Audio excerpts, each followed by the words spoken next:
بسم اللہ الرحمن الرحیم الحمد للہ کفا وسلام علی عبادہ الذین اصطفى اما بعد اعوذ باللہ من الشیطان الرجیم بسم اللہ الرحمن الرحیم هو الذی بعث فی الامیین رسولا منہم یتلو علیہم آیاتہ ویزکیہم ویعلمہم الکتاب والحکمہ وإن كانوا من قبل لفي ضلال مبين وقال رسول الله صلى الله عليه وسلم خيركم من تعلم القرآن وعلمه أو كما قال النبي صلى الله عليه وسلم۔ قابل احترام دینی بھائی اور عزیزو، ماہ ربیع الاول جو اسلامی سال کا یہ تیسرا مہینہ ہے، اس مہینے کو یہ سعادت حاصل ہے کہ اس مہینے میں پیغمبر آخر الزمان صلی اللہ علیہ وسلم کی ولادت باسعادت ہوئی۔ اللہ تبارک و تعالیٰ نے حضرت محمد مصطفیٰ صلی اللہ علیہ وسلم کو جو دنیا میں بھیجا ہے، اس کا کیا مقصد ہے وہ بھی ہمارے سامنے ہونا چاہیے، تاکہ صحیح معنی کر ہم پیغمبر علیہ السلام کی شخصیت کو پہچان کر آپ علیہ السلام کی تعلیمات پر آپ کی ہدایت کے مطابق ہم عمل کر سکیں۔ قرآن کریم کی سورہ بقرہ اور سورہ آل عمران اور سورہ جمعہ، تین جگہ پر اللہ تبارک و تعالیٰ نے ہمارے نبی صلی اللہ علیہ وسلم کی دنیا میں آنے کے مقاصد کو بیان فرمایا ہے۔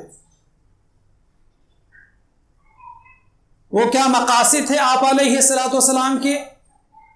تین مقاصد تھے، اور بعضوں نے اس کی توضیح کرتے ہوئے 4 مقاصد لکھے ہیں کہ ہمارے نبی علیہ السلام کے فرض منصبی، فرائض منصبی اور آپ کے دنیا میں آنے کا مقصد وہ 4 ہیں۔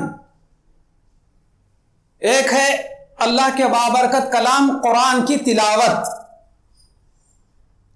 اور دوسرا مقصد ہے آپ علیہ السلام کی دنیا میں آنے کا اس قرآن کی تعلیم، یعنی اس کے معنی و مفہوم کو سمجھنا سمجھانا، اور تیسرا مقصد ہے ہمارے نبی علیہ السلام کی دنیا میں آنے کا حکمت و دانائی کی، شریعت و سنت کی باتیں بتلانا،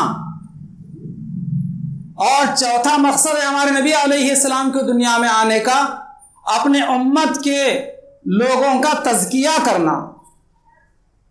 اس کی تھوڑی سی کی تشریح اور مزید وضاحت میں آپ حضرات کے سامنے رکھوں، تاکہ یہ نبی پاک علیہ السلام کی دنیا میں آنے کے مقاصد کھل کر ہمیں سمجھنا آسان ہو۔ اللہ تعالیٰ قرآن مجید میں بیان فرماتے ہیں یتلو علیہم آیاتہ، اور دوسرے جگہ ہے یتلو علیہم آیاتک۔ حضور پاک علیہ السلام کی دنیا میں آنے کا مقصد یہ ہے، پہلا کہ آپ لوگوں کو قرآن کریم کی تلاوت کر کے بتلائیں، قرآن کریم کی تلاوت کر کے بتلائیں۔ چنانچہ نبی کریم صلی اللہ علیہ وسلم اسی انداز سے قرآن پاک تلاوت فرمایا کرتے تھے جس انداز میں حضرت جبرائیل علیہ السلام کو تلاوت کرتے حضور نے دیکھا تھا، اور امت کو بھی، امت مسلمہ کو بھی، ہم سب کو بھی اس بات کی تعلیم اور تلقین ہے کہ ہم بھی اسی انداز سے قرآن پاک کی تلاوت کریں جو نبی کریم علیہ السلام کا انداز تھا صلی اللہ علیہ وسلم۔ اور وہ کیا انداز تھا؟ قرآن کریم کے ماہرین، علماء، حفاظ اور قراء حضرات اس کے لب و لہجے کو جانتے ہیں، سیکھا جائے۔ چنانچہ پیغمبر علیہ السلام کا فرمان ہے زین القرآن باصواتکم، کہ لوگوں تم اپنے آواز کے ذریعے سے قرآن کو مزین کرو، یعنی اچھے اور خوبصورت آواز میں، خوبصورت لب و لہجے میں قرآن مجید کی تلاوت کرنی چاہیے۔ تو بعض لوگ جو یہ کہہ دیا کرتے ہیں کہ صرف حروف کے پڑھنے سے کیا فائدہ ہے، یہ جہالت کی بات ہے اور یہ نادانی کی بات ہے۔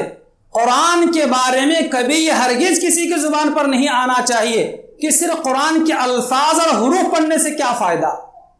قرآن میں اللہ فرما رہے ہیں یتلو علیہم آیاتہ، کہ حضور کے مقاصد میں سے، حضور کے فرائض منصبی میں سے ایک منصب یہ ہے کہ آپ لوگوں کو قرآن کریم کی تلاوت کر کے بتلائیں، تلاوت کریں۔ اس لیے محترم بزرگوں اور دوستوں، ہمیں اللہ کا بابرکت کلام پڑھنے آتا بہت اچھی بات ہے، اللہ کی بڑی نعمت ہمیں حاصل ہے، لیکن اپنے روزانہ کے معمولات میں قرآن کریم کی تلاوت کو بھی شامل رکھا جائے۔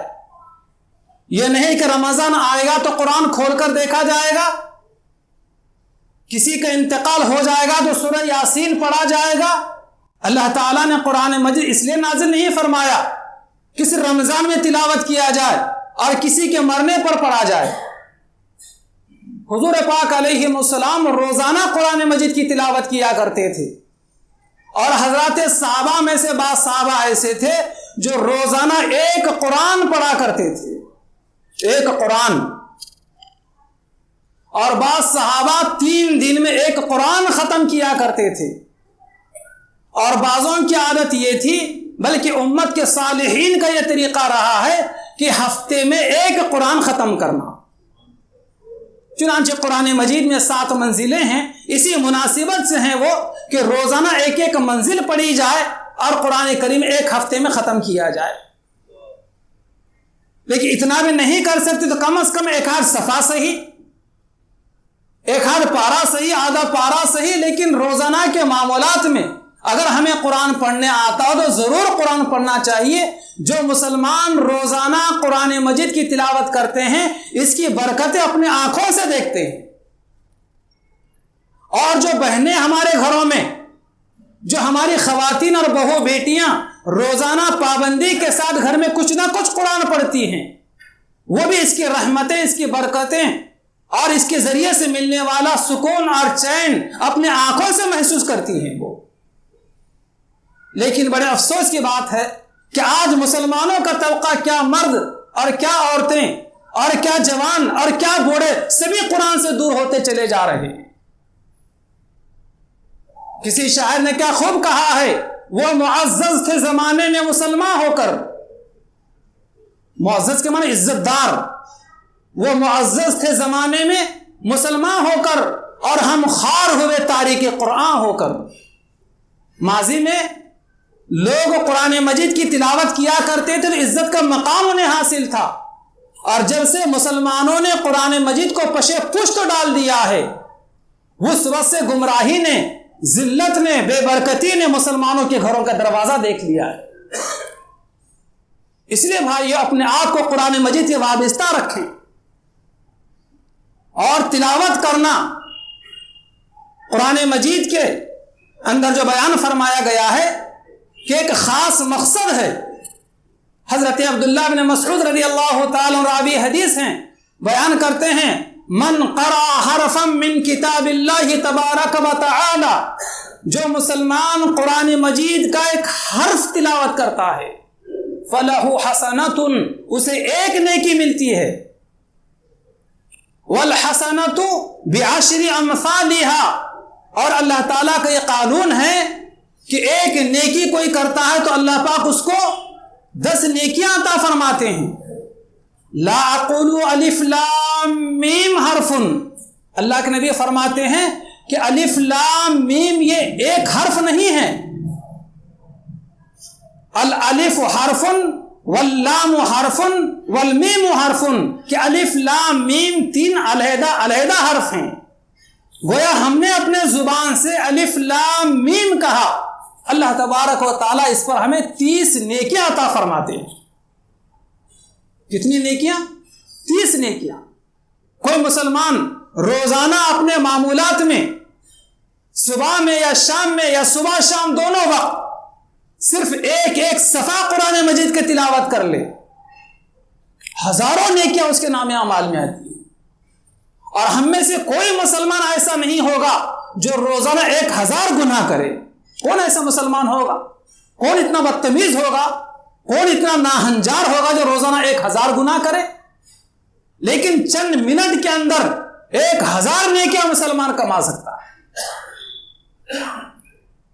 اور اگر ہم میں سے کسی کو قرآن مجید تلاوت کرنے نہیں آتا تو کوشش کرنا چاہیے، سیکھنے کی فکر کرنا چاہیے، اور قرآن مجید عربی زبان دنیا کے تمام زبانوں میں سب سے آسان زبان ہے. تھوڑی سی کی فکر کر لیں, سیکھنے کی کوشش کر لیں, بہت جلد بہت آسانی کے ساتھ آپ قرآن سیکھ سکتے ہیں. تو یہ نبی کریم علیہ السلام کی دنیا میں آنے کے جو 4 مقاصد ہیں, ان میں سے ایک مقصد یہ ہے کہ قرآن مجید کی تلاوت کرنا, اور یہ کبھی کسی سے مت سننا اور نہ کسی کو سنانا کہ صرف حروف کی تلاوت کرنے سے کیا فائدہ. اللہ فرما رہے ہیں کہ حروف کی تلاوت کرنا بھی مقصد ہے اور فائدے سے خالی نہیں ہے, اتنا ڈھیر سارا ثواب ہے جس کو میں نے ابھی بتلایا ہے. پوری دنیا کے اندر صرف قرآن ایک واحد کتاب ہے, اکیلی کتاب ہے جس کے حروف کے پڑھنے پر بھی بہت بڑا فائدہ ہے, یعنی ڈھیر ساری نیکیاں اللہ تعالیٰ عطا فرماتے ہیں. آگے اللہ تعالیٰ فرماتے ہیں وَيُعَلِّمُهُمُ الْكِتَابِ, یعنی نبی کریم علیہ السلام کے دنیا میں آنے کا اور آپ کے نبی بنائے جانے کا دوسرا مقصد یہ ہے کہ آپ لوگوں کو قرآن کی تعلیم دیں. وَيُعَلِّمُهُمُ الْكِتَابِ, کتاب کی لوگوں کو تعلیم دیں, کتاب سیکھیں, دوسروں کو سکھلائیں. چنانچہ نبی کریم علیہ السلام فرماتے ہیں خیرکم من تعلم القرآن وعلمہ, روئے زمین کے اوپر سب سے بہترین انسان وہ ہے, روئے زمین کے اوپر سب سے بہترین انسان وہ ہے جو قرآن سیکھے اور دوسروں کو سکھلائے. اللہ کے نبی علیہ السلام فرما رہے ہیں. اس لیے محترم بزرگوں دوستو, ہم کبھی قرآن کریم کے معلم کو کبھی حقیر نہ سمجھے, قرآن کریم کے معلم کو پڑھانے والے استاد کی کبھی توہین نہ کریں, کبھی گستاخی اس کے شان میں نہ کریں کہ روئے زمین کے اوپر سب سے بڑا خیر ہے یہ. اللہ ہمیں اس کی صحیح سمجھ عطا فرمائے. اور قرآن کریم کی تعلیم میں جہاں پر حروف ہیں وہیں پر معانی و مطالب بھی ہیں. قرآن کریم کے معنی مفہوم کو سمجھنا بھی اس میں داخل ہے. گویا کہ اللہ تعالیٰ نے حروف کی تلاوت کو علیحدہ مقصد بیان فرمایا اور قرآن کریم کے معنی مفہوم کے بیان کرنے, سیکھنے, سکھانے کو, سمجھنے, سمجھانے کو دوسرا مقصد بیان فرمایا ہے. اس لیے ہم قرآن کریم کو سمجھنے سے بے نیاز نہ رہیں, قرآن کریم دوسروں کو سمجھانے سے بے نیاز نہ رہیں, بلکہ خود سمجھنے کی بھی کوشش کریں اور دوسروں کو سمجھانے کی بھی کوشش کریں. لیکن قرآن کو سمجھانے کے لیے کہ معیار ہے, اس معیار کے مطابق سمجھیں اور سمجھائیں. قرآن کریم دوسروں کو سمجھانا ہے تو اس کے لیے نبی کریم علیہ السلام کی تعلیمات, آپ کے فرمودات اور آپ کی بیان کردہ احادیث کی روشنی میں قرآن سمجھایا جائے تو قرآن سمجھ میں آتا ہے. لیکن اگر کہیں کسی آیت کا مطلب معنی نہ سمجھ میں آ رہا ہو تو اپنی ذاتی رائے سے, اپنے دماغ سے اس کو معنی مطلب نہ بیان کیا جائے, بلکہ جاننے والوں سے, علماء سے, اہل اللہ سے پوچھ کر اس کو سمجھنے اور دوسروں کو سمجھانے کی کوشش کی جائے. اور اگر کوئی یہ جرات کرتا ہے اور اپنے دماغ سے قرآن میں رائے زنی کرتا ہے, اللہ کے نبی علیہ السلام نے فرمایا کہ ایسے مسلمان کو چاہیے کہ وہ اپنا ٹھکانہ جہنم میں بنا لے. پیغمبر اسلام علیہ السلام کا فرمان ہے من قال فی القرآن برأیہ فَلْيَتَبَوَّعْ مَقْعَدَهُ مِنَ النَّارِ, جو اپنے رائے سے, اپنے دماغ سے قرآن میں رائے زنی قائم کرے, قرآن کو سمجھے, تو اسے چاہیے کہ اپنا ٹھکانہ جہنم میں بنائے. لیکن بہرحال قرآن کو سمجھنا بھی ایک اہم مقصد ہے اور نبی کریم علیہ السلام کی دنیا میں آنے کے مقاصد میں سے ایک اہم مقصد ہے. اس لیے ہم اس سے بے نیاز نہیں ہو سکتے. لیکن آج جہاں مسلمان قرآن کریم کی تلاوت سے دور ہوتے جا رہے ہیں, اسی طریقے سے قرآن مجید کے سمجھنے سمجھانے سے بھی دور ہو رہے ہیں. اور یہ دونوں کے دونوں کام, قرآن کی تلاوت کرنا یا قرآن سکھانا اور قرآن مجید کے معنی مفہوم کو سمجھنا یا سمجھانا, یہ دونوں کے دونوں کام آج مدارس عربیہ کر رہے ہیں. مدارس عربیہ میں باضابطہ یہ دونوں کام ہوتے ہیں. اس لیے محترم بزرگوں اور دوستو, مدارس اسلامیہ کو، مکاتب قرآنیہ کو دین کے قلعے اسی اعتبار سے کہا گیا ہے۔ اس لیے ہم کبھی دینی مدارس کو، مدارس اسلامیہ کو اور مکاتب قرآنیہ کو کبھی کمزور نہ ہونے دیں، کبھی کمزور نہ پڑنے دیں، بلکہ ہم دل کھول کر موقع و موقع مدارس و مکاتب میں پہنچ کر ان کا تعاون کریں، اور مدارس و مکاتب میں کس چیز کی ضرورت ہے، کیا مسائل ہیں، کیا مشکلات ہیں، اس میں معاون بننے کی کوشش کریں۔ یہ بہت بڑے خیر اور بہت بڑے برکت اور بہت بڑے نفع کا کام ہے۔ پچھلے 1.5-2 سال سے جو پوری دنیا کے اندر جو ایک وبائی حالات چل رہے ہیں، جس کی وجہ سے جہاں عصری تعلیم کے ادارے بند تھے، انہی میں سے دینی مدارس بھی بند تھے، جس کی وجہ سے جہاں ہمارے بچوں کا، نوجوانوں کا دنیاوی تعلیم کا نقصان ہوا ہے، وہیں پر اس سے کہیں گنا زیادہ دینی تعلیم کا بھی نقصان ہوا ہے۔ تو اس کی کیسے تلافی ہو سکتی ہے، اس کی فکر کرنے کی ضرورت ہے۔ اسی اعتبار سے آج کل پورے ملک میں جگہ جگہ، مساجد میں، ہر جگہ دینی مدارس کے نمائندے، علماء اور سفراء آ کر آپ سے تعاون چاہتے ہیں اور اعلان کرتے ہیں۔ محترم بزرگوں اور دوستوں، ان اعلان کرنے والوں کے اندر بعض لوگ اللہ کے بڑے بڑے ولی ہوتے ہیں، بڑے بڑے علماء ہوتے ہیں، حافظ قرآن ہوتے ہیں، عالم دین ہوتے ہیں، صرف دین کی خاطر آپ حضرات سے تعاون کی درخواست کرتے ہیں۔ اس لیے آپ سب کا، ہم سب کا یہ فریضہ ہم سمجھیں کہ ان دین کے قلعوں کو ہم کمزور پڑنے نہ دیں۔ تو بہرحال انبیاء علیہم السلام کے، ہمارے نبی علیہ السلام کی دنیا میں آنے کا پہلا مقصد قرآن مجید کی تلاوت، انشاءاللہ ہم قرآن کی تلاوت کریں گے، اور دوسرا مقصد قرآن کے معنی و مفہوم کو سمجھنا۔ برسوں سے ہم نماز پڑھتے ہیں محترم بزرگوں اور دوستوں، ہمیں قرآن مجید کی 3 سورہ یاد ہیں، سورہ فاتحہ اور سورہ اخلاص اور سورہ کوثر، چھوٹی چھوٹی 3 سورتیں ہیں۔ اپنے دامن میں جھانک کر دیکھیں، اپنے سینے پر ہاتھ رکھ کے مجھے بتلائیں، کیا ان 3 سوروں کا ترجمہ، معنی، مفہوم ہمیں معلوم ہے؟ برسوں سے نماز پڑھ رہے ہیں، ہمارا پروردگار نماز ہم سے کیا کہہ رہا ہے، کیا کبھی ہم نے غور کیا ہے؟ پورا قرآن تو 30 پاروں میں ہے، پورا قرآن ہمیں سمجھنا ہے، تبھی تو ہم صحیح معنی کر اسلام پر عمل کر سکیں گے اور اسلامی تعلیمات ہمارے سامنے ہوگی۔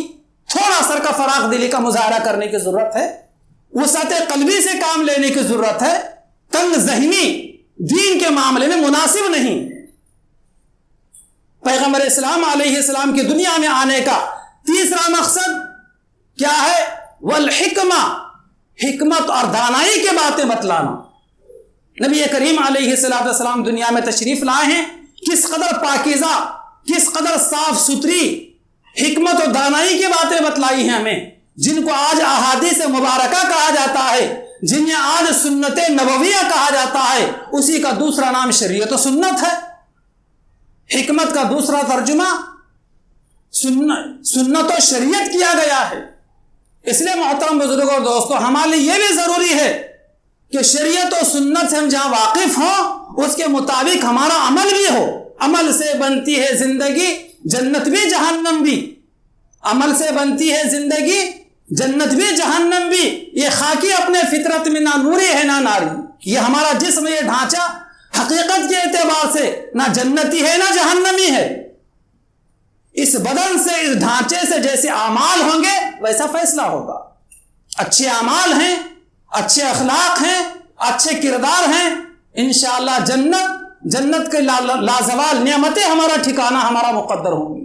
خدا نہ کرے اگر دین نہیں ہے، شریعت و سنت نہیں ہے، اخلاق و کردار اگر ہمارے اچھے نہیں ہیں، تو کہیں ایسا نہ ہو کہ جہنم اور جہنم کے عذابات سے کہیں واسطہ نہ پڑ جائے۔ تو تیسرا مقصد نبی کریم علیہ السلام کا دنیا میں تشریف لانے کا اور آپ کے فرائض منصبیز میں سے یہ ہے کہ حکمت و دانائی کی باتیں خود سیکھنا، شریعت و سنت کی باتیں خود سیکھنا اور دوسروں کو بتلانا۔ اور چوتھا مقصد نبی کریم علیہ السلام کا دنیا میں آنے کا قرآن مجید کی متعدد آیتوں میں سے بیان کیا ہے وہ ہے وَيُزَكِّيهِمْ، دلوں کا تزکیہ کرنا، نجاستوں سے، گندگیوں سے دلوں کو پاک کرنا۔ دیکھیے نجاست دو قسم کی ہوتی ہے، ایک ظاہری نجاست اور ایک باطنی نجاست۔ ظاہری نجاست سے ہم سب واقف ہیں، جیسے کہ پیشاب ہے، پاخانہ ہے، گوبر ہے، یہ ساری گندگیاں جس کو ہم گندگی سمجھتے ہیں، ان ساری چیزوں سے خود کو پاک رکھنا ہے، خود کے جسم کو پاک رکھنا ہے، خود کے کپڑوں کو اس سے پاک رکھنا ہے، یہ ظاہری گندگی کہلاتی ہے۔ اور ایک ہے باطنی گندگی، اندرونی گندگی، اندرونی نجاست۔ وہ کیا ہے؟ کفر، شرک، حسد، بغض، کینہ، کپٹ اور کسی کو دیکھ کر جلنا، حب دنیا، حب مال، یہ کیا ہے؟ گندگیاں اندرونی کہلاتی ہیں، اندرونی نجاست کہلاتی ہیں۔ اس لیے ہمارے سینے کو اور ہمارے دل کو ان تمام گندگیوں سے بھی پاک و صاف کرنا ہے۔ نبی کریم صلی اللہ علیہ وسلم کے مبارک زمانے میں یہ چاروں کی چاروں چیزیں، قرآن مجید کی تلاوت بھی اور قرآن کریم کے معنی مفہوم کو سمجھنا سمجھانا، قرآن کی تعلیم بھی اور حکمت و دانائی کی باتیں بھی اور انسانوں کی دلوں کا تزکیہ بھی حضور کے مبارک زمانے میں پوری طریقے سے امت مسلمہ کے اندر یہ عام تھا، عملی زندگی میں تھا، صحابہ نے پوری دنیا میں اسے پھیلایا ہے۔ آج اس بات کی ضرورت ہے کہ یہ چار مقاصد پر ہم بھی عمل کریں اور دوسروں کو بھی اس کی تعلیم و تلقین کریں، تو انشاءاللہ بہت جلد ہمارا معاشرہ گندگیوں سے، برائیوں سے پاک و صاف ہو سکتا ہے۔ اللہ تعالیٰ سے دعا ہے کہ اللہ تعالیٰ ہم تمام کو ان چاروں مقاصد جس کو قرآن مجید کی متعدد آیتوں میں بیان کیا گیا ہے، اس کو اللہ پاک ہمیں سمجھنے کی توفیق عطا فرمائے۔ حضرت ابراہیم علیہ السلام نے اس کی دعا فرمائی تھی کہ میرے اولاد میں ایک ایسا نبی ہونا چاہیے جس کے چار مقصد ہوں، یتلو علیہم آیاتک، جو لوگوں کو قرآن مجید کی تلاوت کر کے بتلائے، وَيُعَلِّمُهُمُ الْكِتَابِ، اور لوگوں کو کتاب کی تعلیم دے، والحکمہ، اور حکمت و دانائی کی باتیں بتلائیں، وَيُزَكِّيهِمْ، اور ان کے دلوں کا تزکیہ کرے، إِنَّكَ أَنْتَ الْعَزِيزُ الْحَكِيمُ، کہ بے شک آپ ہی زبردست حکمت والے۔ اللہ تعالیٰ سے دعا ہے کہ اللہ پاک ہمیں عمل کی توفیق عطا فرمائے۔ آمین۔ وآخر دعوانا ان الحمد للہ رب